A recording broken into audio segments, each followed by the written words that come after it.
Welcome back. It's time now for Media Watch. For that, I'm joined by James Creedon. Hello, Good evening, James. Tom. Now, we're going to start with none other than Marine Le Pen, known to most of the world for her strong opinions. She's been telling Le Monde that she would like to ban all forms of religious headwear in public. Now, that would include the Muslim headscarf and the Jewish kippah. That's right. And if we remember last year, Tom, in April 2011, the so-called burqa ban was brought in France, but that was only clothing, including burqas, that would cover your face, right? And so she's proposing to take it much further. Any sort of headwear at all comes under the definition of Marine Le Pen, right? So she gave this interview to Le Monde today. The headline of it there is, "I will put out all foreign extremists."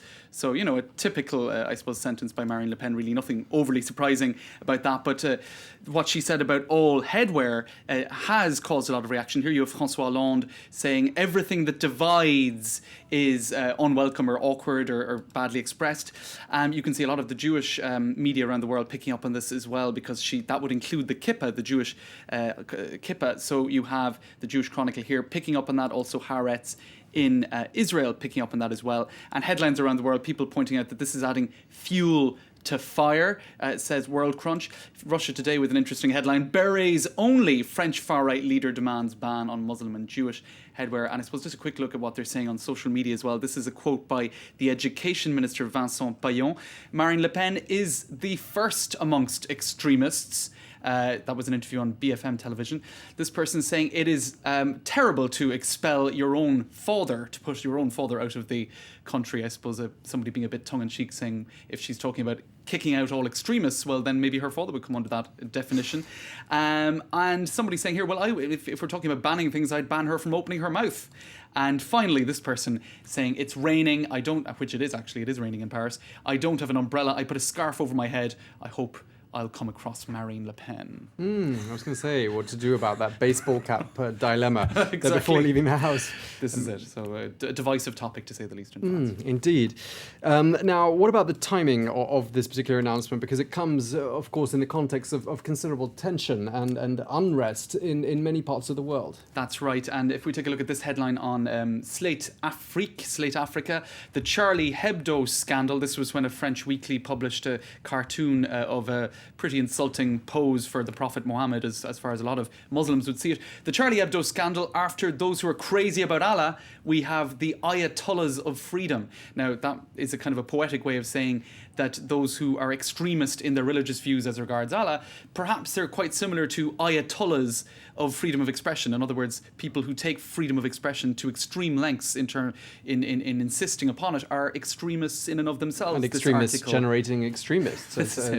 One is the antithesis of the other. That's right. And as we've been seeing a certain amount of discussion of in the last few days as well, in Tunisia there has been a lot of unrest about this, which is putting Ennahda, the government in power, which is somewhat Islamist, in a difficult position because they're being criticised for not bringing in laws banning blasphemy. So you could see legislation being brought in after this very incendiary film that was put online insulting the Prophet Muhammad, after Charlie Hebdo and other incidents like that, where the government would actually could end up acting to ban or to criminalise blasphemy, just to keep extremist Islamist elements in Tunisia happy, to show them that they are actually protecting. So this could be the consequence, and this cartoon illustrates that pretty well, I think. Tom, if we could have a close-up on that, you see people with Charlie Hebdo, that's that French weekly, on their back, using it as fuel, I suppose, for perhaps their own extremist ends.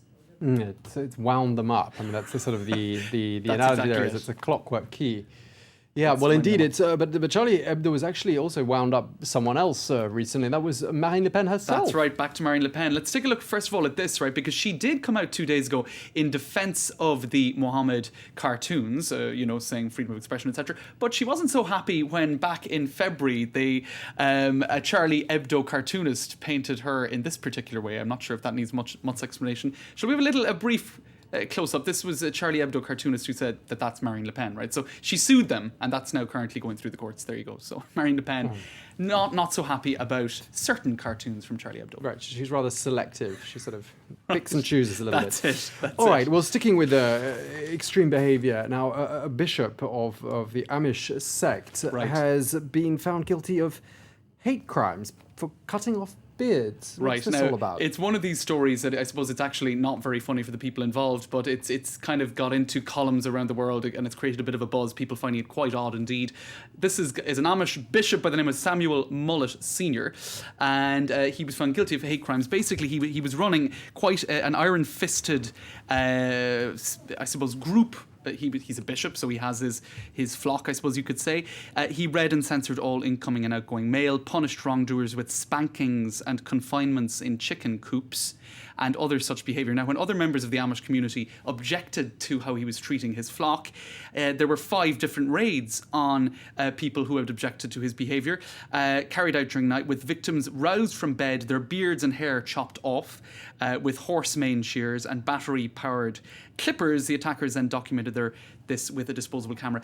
And suffice it to say that in the Amish religion, your beard is actually quite important. It's an important part of the faith. So what he did was nothing less than abusive and tyrannical, and in fact comes under the definition of hate crime. So you have an Amish bishop who has been convicted of a hate crime, and he could get actually life in prison as a result of that. He was, it wasn't just him, it was 15 other cohorts. So I think there's a sort of an extremist thread running through today's Media Watch, Tom, finishing. Certainly is. I mean, that's an extreme beard as well. Right, there it is. Adorned And by Mr. the Bishop other Samuel Mullet the other Sr. gents who are involved in it are down here. So there were some. Well, that's 3 of the 15 involved. So a rather peculiar story of extremism. Was the middle one turned someone inward. who'd had his beard already chopped off? Was he one of the people I'm who was not. skipping? Perhaps it was a case of self-mutilation. I don't know, because he was one of the people who was supposedly responsible for the beard chopping. So, but as you can see, he has quite a short beard himself. Strange story, you, James. As Right. ever, a fascinating collection of stories there. Right. Thank you very much indeed. Thanks, Tom. That was Media Watch. Well, it's time now for a check of what's making news online. Web news starts right now.